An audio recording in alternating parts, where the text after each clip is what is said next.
Namo Myoho Renge Kyo, Namo Myoho Renge Kyo, Namo Myoho Renge Kyo. Hi, friends. Hi, I hope that you're well and secure. Thank you for being here and thank you for your practice. This is an important term today.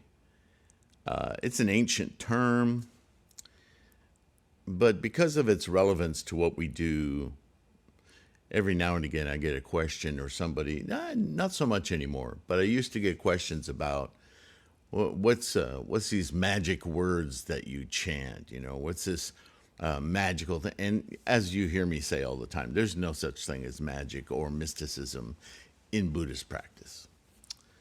So there's a long history of this thinking, though, and of course today we still have tremendous amounts of religions and so on and so forth that are very mystical and magical. They depend on it because you can't question magic and mysticism.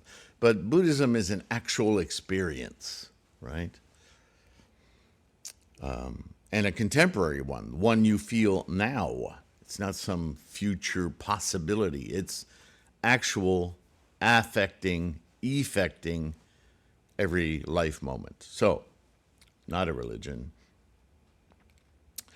The word is Dharani, or Dharani. There's probably other pronunciations, but it's an ancient word. It predates Buddhism, to be certain. And the reason why I think it's important to know this word is that in the West, we're familiar with a word called, or mantra as a word. But mantra sometimes are invocations of a teaching, but they're much more general terms and used to be individual thought experiments and focal thought patterns. They're a little bit more attached to samsara in a way. A Dharani is always a Dharani, and a Dharani is specifically a concatenated sound, inflections, chant, but symbolically capturing a much greater breadth of teaching. That is a Dharani. So when we chant Namo Myoho Renge Kyo, we are actually chanting a Dharani.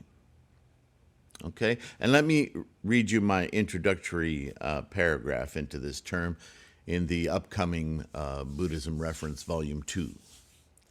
In the book, The Profound Meaning of the Daimoku, one of my books on the book site, and you can get it electronically on threefoldlotus.com. Go to the ebooks page, you'll see The Profound Meaning of the Daimoku. It's a collection of many of the writings of Bodhisattva Nichiren on the subject of the Daimoku. And you'll hear this refrain throughout all of these writings, the meaning of each character of the title of the sutra, but not just the title, even words within the Lotus Sutra. And Shakyamuni talks about this, that to capture even just a 4-verse gatha or a single phrase actually captures the meaning, the depth, the profundity, the action of the entire teaching. Right? You've heard this before. I mean, and you kind of read past it and go, oh, that's interesting, and you keep going, right? But this is a critical idea. Myo has its meaning, right? It has in that profound meaning of the Daimoku, with all the goshos I've collected in there, that meaning gets stated several different ways, right? So it's not that the character has a specific meaning, it's that it has a contextual meaning and a profound meaning that reverberates in many very different ways in the moment-to-moment life, right? You could say moment-to-moment is the very definition of a frequency, right? That is a frequency. So there's an alignment and a particular effect to that alignment. Myo. Also, ho. You hear me talk about myo being potential, ho being instantiation. But in different contexts, that means something different. But it's a huge action, a vast collection of directions of energy, momentum, yes? Reng, ge, and kyo. But also na and mu. Every single vocalization of the Lotus Sutra collects the profundity of the entire teaching. Of course, you have to study the entire teaching in order to realize that it is collected in each sound, each character. So when chanted, each contain or represent the entirety of the Lotus Sutra teaching of the Dharma, right? This idea was not the invention of Nichiren, as some might claim. This method of invoking the entirety of a teaching in a conceptual phrase or phrases has a long history throughout the Asian continent, cultures, and traditions. In contrast to the more familiar term in the Western world of mantras, are not strictly representational invocations of a greater text or teaching. A dharani always is. So that's a dharani. Now, in Western translations, and non-Western translations, the authors, the organizations that translate often label dharanis spells. They fall into this magical world, right? But by doing that, they negate the profound meaning of a dharani. And we're going to come up on some. We're getting close to those chapters in the Lotus Sutra where you run into dharani. And they look like just abstract baby sounds. But believe me, they are, a more accurate word would be an incantation than a spell, right? That sounds like you learn Buddhism at Hogwarts, right?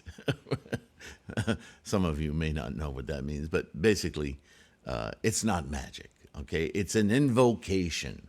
It's an invocation of a larger understanding of the practice. It's a shortcut, if you will, but not a shortcut that diminishes, a shortcut that allows you to encapsulate the entirety of a teaching in one effort. In Britannica, if you go online and look up dharani, it'll say, in Buddhism and Hinduism, a sacred Sanskrit phrase of great efficacy, used as a verbal protective device or talisman and as a support or instrument for concentration. Right? The Dharani is a short summary of the essential doctrine contained in a much longer sacred text and serves as an aid to its retention. Makes sense, yeah? Thank you, Britannica. Properly recited, the Dharani conveys the same merit as reading the entire work.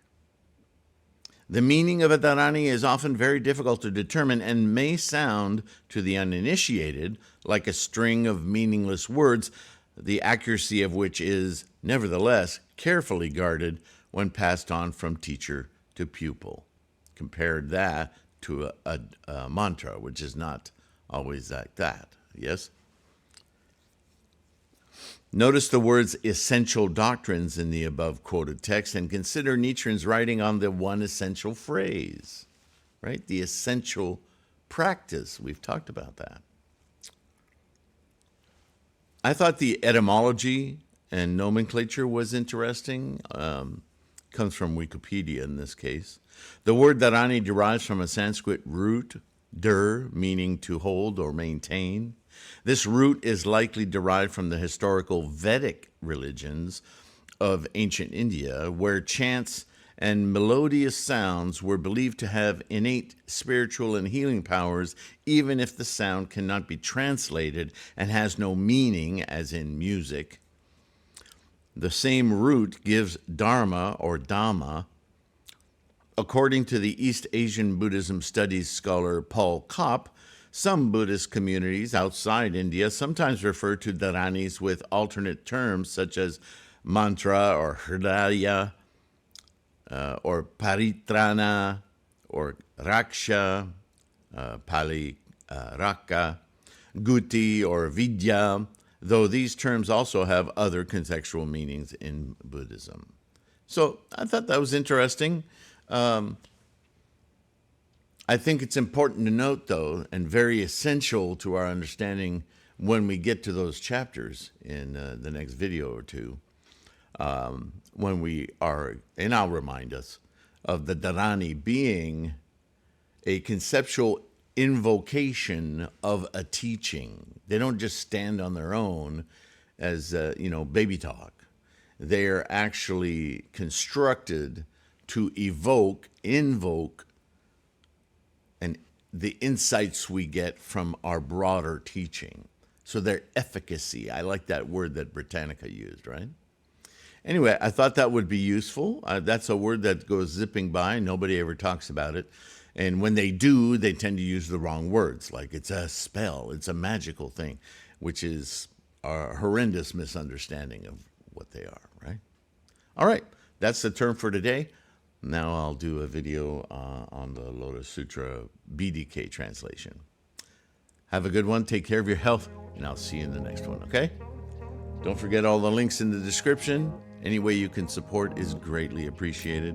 Have a wonderful day. Keep your practice strong. Bye for now.